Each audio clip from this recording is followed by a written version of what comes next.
say.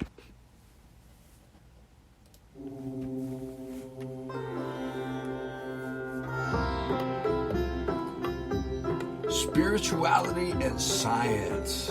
In my mind, they are soulmates in the evolutionary stream of human beings. You know, it's this whole concept of spirituality, which is we've defined, and go back to our podcast on spirituality and religion to get the difference between those. But spirituality is about now. It's about why we're here. It's about putting ourselves in a context of meaning so that our lives can take shape to what the human being's true shape is supposed to be, and in proportion to the universe and reality. And here's the thing. Science gives us the picture of the universe. Science is the how of things, what it is. Spirituality is the why. And once we talk spirituality, we're talking metaphysics, which is right up the deep end's alley. And so let's go. Let's just think about the worldview from Ptolemy to a mechanistic worldview to now a worldview of networks and systems. That's Ptolemy through Copernicus through Einstein. You see, there are two things I want to bring up here. And there are many ways that science and spirituality are connected, but there are two ways I want us to talk about. One is science uncovers, it informs us, it corrects us, it gives us a more true and correct picture of the universe in which we live and this very being in which this consciousness is embedded in. And the second piece I want to bring in is how science has given us new ways to talk about spirituality. Whether it's talking about the brain as a computer or, talking about how systems within systems work and how the human being is a number of networks and systems. You see, all spirituality is seeking to put the human being, again, in context and to lift up the meaning of what it means to be a human being and to have that be full. Now, I have to say, my journey with this is quite old. Many of you might remember The Tao of Physics by Fritjof Capra. He's also written The Turning Point, The Web of Life, The Hidden Connections.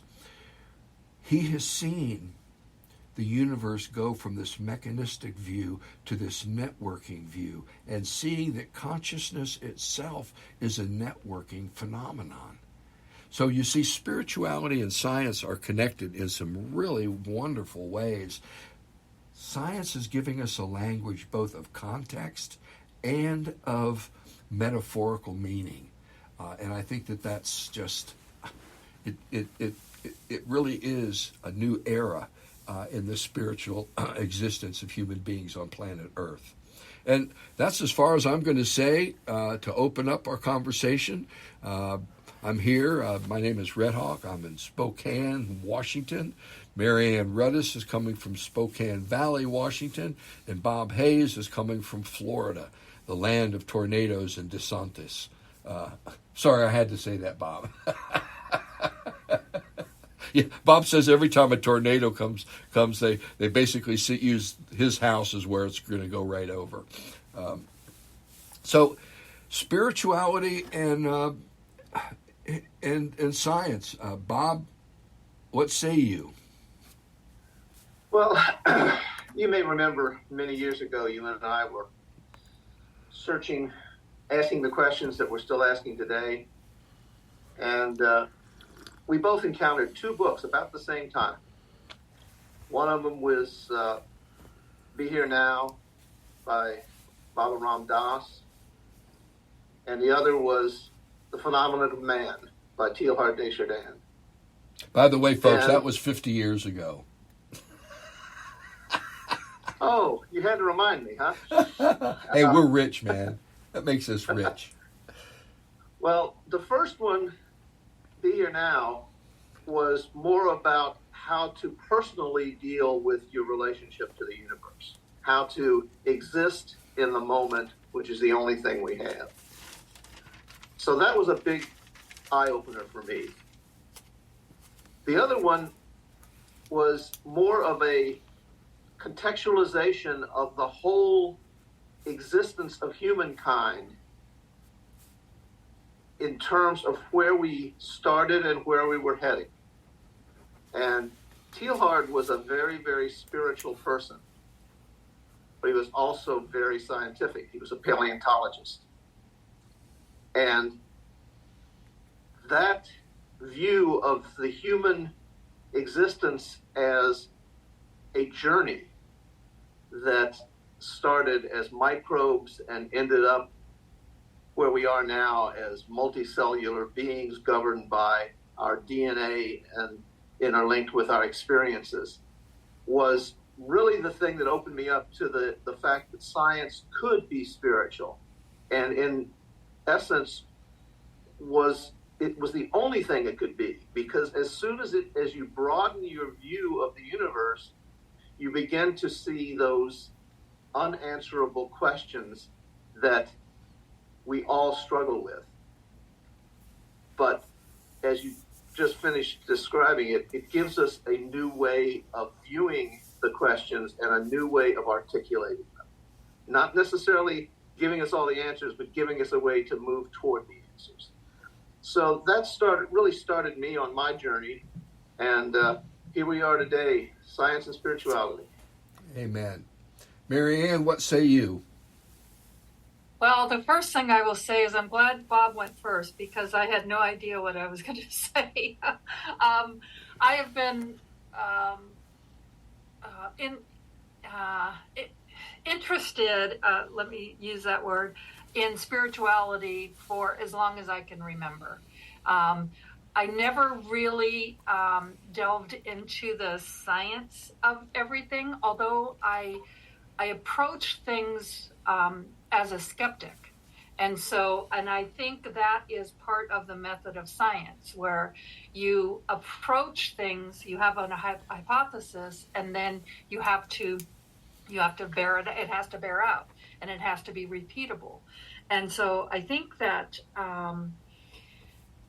for me, when I think about where we're at now with science and spirituality, it's almost like there's an integration happening, and it's not, and there's this, when you were talking about the interconnectedness, you look at the World Wide Web, and there's a mechanistic connection, where spirituality is more of an energetic connection, and there are people that are trying to measure these things scientifically, even life after death. There's a lot of stuff going on with trying to prove scientifically that these things, that there is some kind of other dimensions.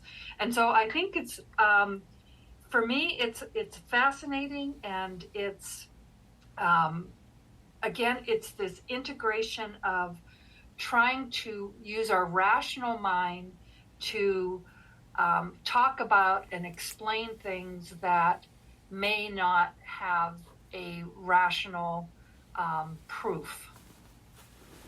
Yeah. So, And but they are repeatable. I mean, we've talked about stories so many times, and as we start to gather people's experiences, spiritual experiences, although they can't be repeated or proven, there are enough similarities between this, great cohort of people that have had these kind of experiences.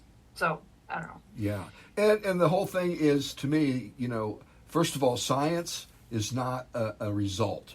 It's a process, a methodology of discernment, of sorting out what is true and real, at least seeking to. And of course, Mary Ann, you brought up a word that's very scary for some of us in spirituality and mystics, and that's measurement.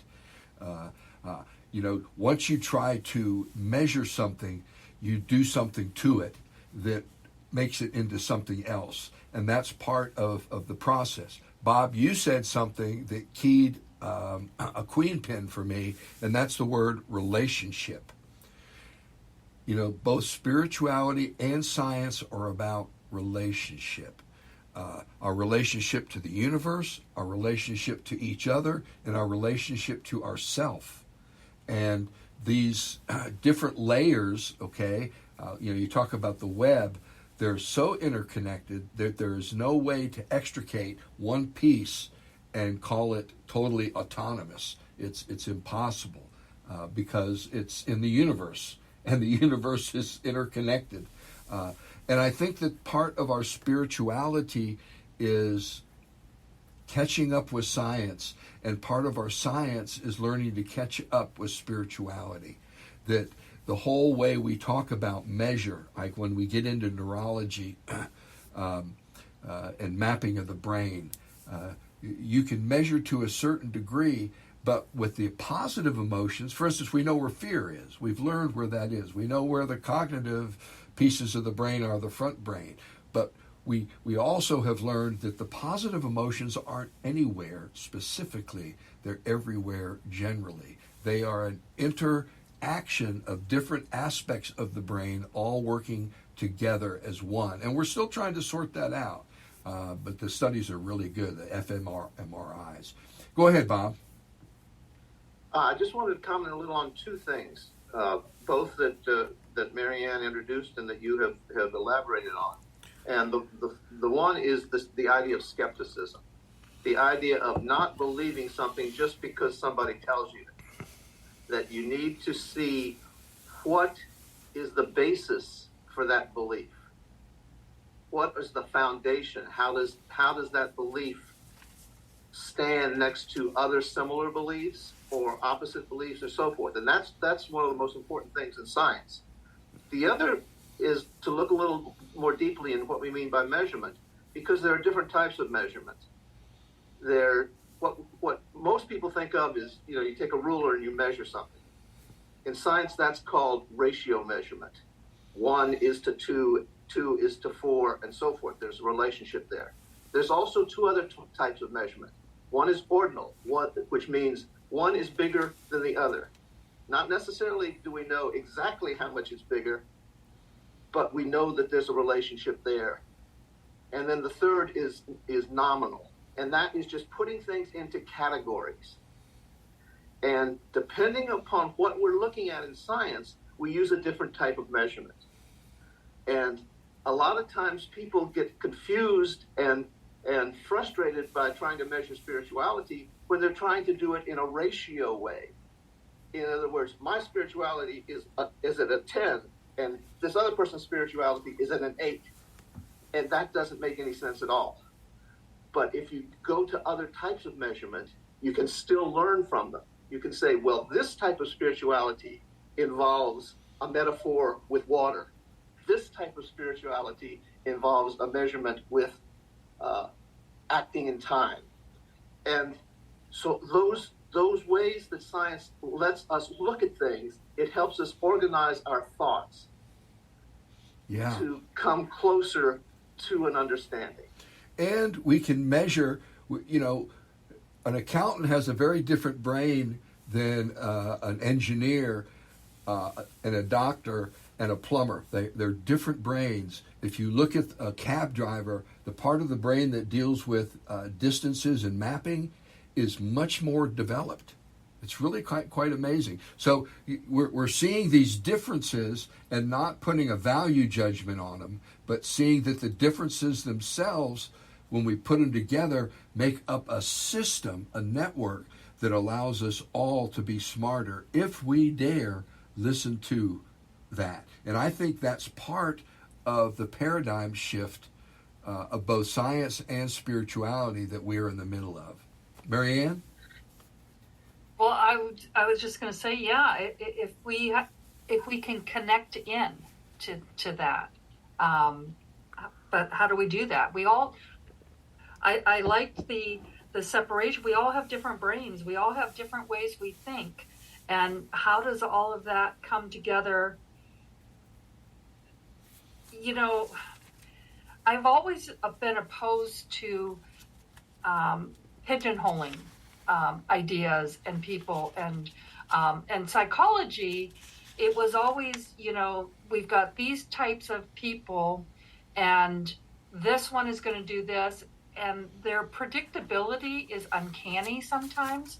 But I think there's also, and I think this is where the spirituality comes in. There's also this wild card of unpredictability, and so we're looking for predictability in science. I mean, I don't know that we're looking for an answer. We're looking for, it is a process, but I think there's this predictability.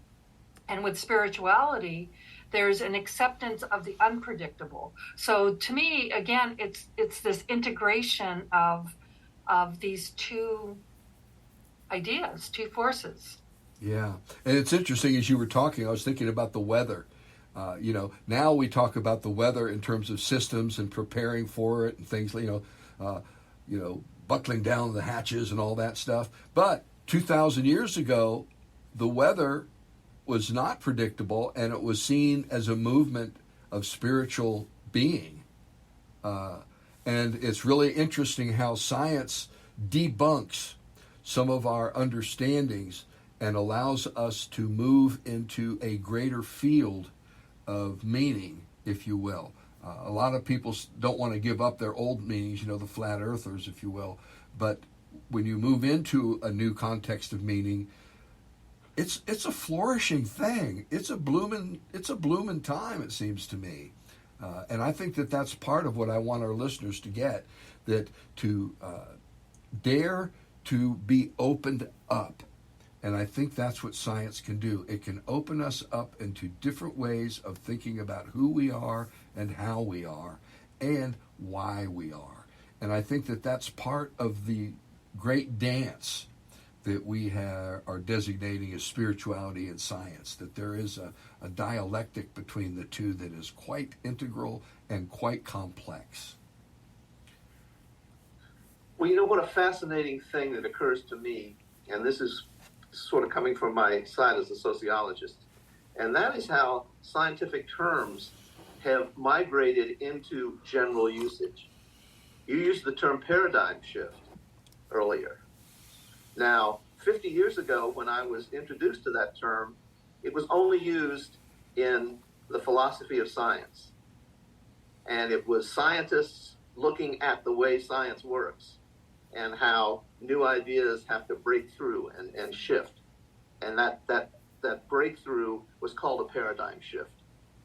And now you hear it in the daily news broadcast, you hear it in sometimes in songs, you hear it in the general public. You hear it in the history of toys. Yeah. There are so many things that science has used as tools that have now migrated into general usage. And I think that's a good thing as long as we understand and don't misuse the term or ill-define it. But it is fascinating to me in the 50 years that you referred to earlier, how that has changed. 50 years ago, three average people talking to each other weren't using the term paradigm shift. Well, and that's so interesting, because I think the same thing happened with spirituality and language and spirituality. My parents would have never sat down to talk about their inner work. It would have been, what are you talking about? Right? It would have been just irrelevant. And so I think the same thing has happened with that. And so is that evolution? Is that language that is, we're finding new language to describe these things that are happening? And as we learn new language around it, does that open us up to new ideas? And it's fascinating. And it causes us to question our deeper motives and values. And I think that that's part, the whole globalization, it's just amazing as we revisit who we are in the context of globalization. And a lot of people are rejecting it. They don't want it. It's a paradigm that is alien, and we'll have to give up too much. Is basically the feeling, and that junction right there, that's a spiritual, moral, ethical junction that the human family is at. And a lot of things sneak up to us. I heard an interesting interview with Lars Ulrich, who's the drummer for the band Metallica. And he was talking about something that happened at a charity concert that they were giving called the Global Citizens Concert. And this is something that they've been doing for a number of years. And now, you don't normally think of heavy metal heads as being enlightened people looking toward global viewpoints and so forth. But yet, probably the most famous heavy metal band today and the most influential is participating in these global citizens concerts and bringing their fans along with them. So again, we've talked about being tricked into spiritual evolution. There's another little trick that's happening these days. Yeah. And I think that that's part of what's going on, and it's happening omnidirectionally. It's everywhere you touch, this piece is happening. But everywhere you touch, also there's a reaction to it.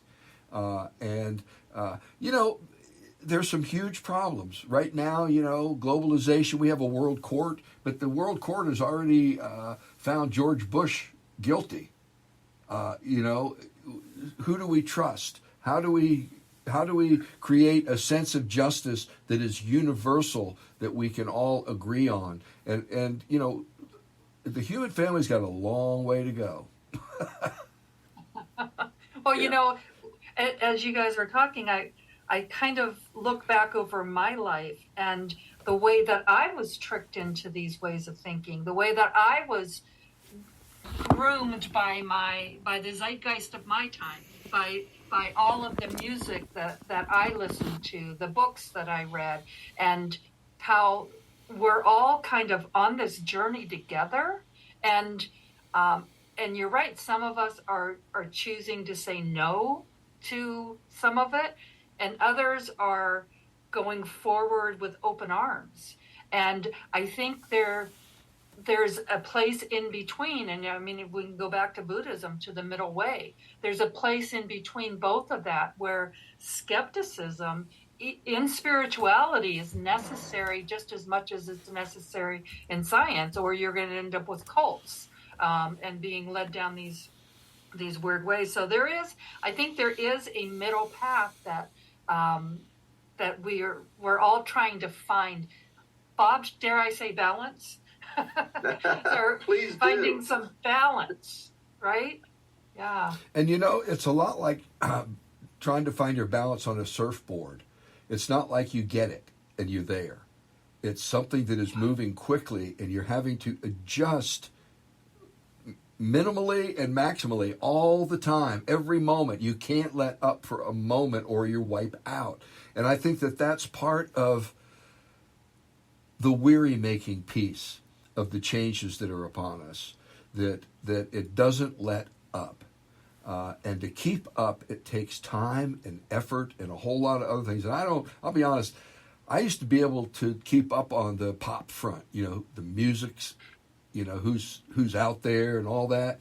No way, man. I cannot keep up. There's too many iterations out there. I can't do it. I've lost my balance, and I just enjoy watching other people do that. But I love that surfing analogy. Yeah. That's a great metaphor. Yeah, it is. And you're hearing from someone who never mastered the sport of surfing. I tried, and I caught waves here and there, but man, I'm telling you, there's what's going on, all the pieces between inner ear, cognition, and the body. That's what spirituality is. It really is a moment by moment keeping one's balance. It's this piece that if we want to keep our balance in today's day, we better learn about science. We better learn how science is informing the human creature. Go ahead, Bob. At least the philosophy behind science, the idea of being skeptical, the idea of looking for proof, the idea of looking for the basis of belief. We don't have to all be Einsteins, but we can all learn to think a little bit like Einstein. And I think that again, we've talked in past episodes about the concept of flow and how in sports or in so many different ways, there is that feeling, that instance of being totally balanced, totally one with whatever it is you're engaged in. And it's like surfing, but there's an infinite number of ways in which you can experience that besides surfing. Yeah. Amen. Well, and when you're on that surfboard, there are infinite number of waves that are going to come and hit you too, that you're going to have to ride out. And I like the idea that, science needs to also introduce spirituality into, and I think it's happening, but the idea that being rational and logical in spirituality is something that also needs to happen. Yeah. And it needs to be kind of, like I said, we need this integration of the two, and one not warring with the other. What was it? I think, therefore I am, started the whole rational thought, and separating us out into, and science, I think, separates us out into our different parts. And we look at the way these parts operate. And spirituality has the capability of bringing all those parts together. And you talked in the very beginning about the why. Why are we here? What's the purpose of life? What's the context? We can figure out how, and we're still learning because we still don't know. But that why, I think, is still extremely elusive. Extremely elusive. And it's not something that we can ever put our finger on because, we already have, and it's become dogmatic, and we've watched the dogmas blossom in every direction. And I think this whole concept of relationship is very important for us. Our understanding of predictability and how important that is for us. I mean, we all want days that are predictable. There's certain patterns. I know my dog does. And it's important for us to continually reach for the next piece, if you will. The wave that we're on, we think we got that wave. We're riding it. We're in a great place, but there are aspects to that wave that we have not considered and that might just end up wiping you out. And that's okay too, because the fact is, human beings are built to get up after they fall down. And we will continue to do so. And on that note, I'm looking at the clock. We're up against our time. I didn't think it would go this fast on this issue, but it did. So, Marianne, final comments? Something you said made me think about finding predictability in our days, but still allowing for spontaneity. And I think there are broader things that are predictable. The sun is going to come up in the morning, right? There are things that we can kind of relatively, of course, you guys are sci-fi fans, so you might go, oh no, the sun's not coming up tomorrow. But there are things that are broad that we can say that these are things that we can count on. And I think our task is to find what those are and then ride the waves of unpredictability within that secure context. And that will give us the ability to be able to fall down and get back up. So yeah, good luck, ride the waves. Amen. And it's about managing all of that. And right. And damn, that's called life. Bob, final comments? Well, we've kind of talked about science and spirituality as polar opposites, but I don't think that that's really the case. I think that spirituality is infusing everything, and science is just a way to look at those things. And especially in modern science, like quantum physics, like chaos theory, like complexity theory, like systems theory, all of those have reached a point where they can't ignore spirituality anymore. I know Red Hawk, you used the quote about the universe being less like a machine and more like a thought. Those are the conclusions that the smartest scientists are coming to as they get to the cutting edge of whatever field it is they're studying. That within chaos there is order. Within order there is chaos. The interlinking of systems. All of these things that we have developed in the last 100 years, and by the way, science is only about 450 years old, we have been forced by the nature of the universe to recognize that spirituality is a part of everything. And that's what science is telling us today. Amen. And I want to end on this note, and it's an important one. Science and spirituality are not separate. They are part of a single human event, and we are it. I had a friend that worked at the Jet Propulsion Lab, and he was working on one of the Saturn probes. They were sending a probe through the rings of Saturn. And I've shared this story before. I said to him, I bet you hope that all your predictions are correct and it's going to do exactly what you want. And he looked at me and he said, not at all. We hope we're wrong. We want new data. We want a new way of looking at this that we've missed, because we've obviously missed some stuff. See, there's an uncertainty there. There is an unpredictability that actually creates an opening that allows us to see something new. It's like the Native American who was up in the hills and would watch a train come by. He would see a dragon eating people and pooping people as it stopped different places. You know, it is said that when Christopher Columbus arrived, the natives couldn't see it because the ship was a shape that they couldn't plug in. It took a shaman to see it. Uncertainty. You see, we make it bad. We make uncertainty the enemy, when the fact is, it's an opening to a new tomorrow. My friends, many blessings, and may the one be all over you.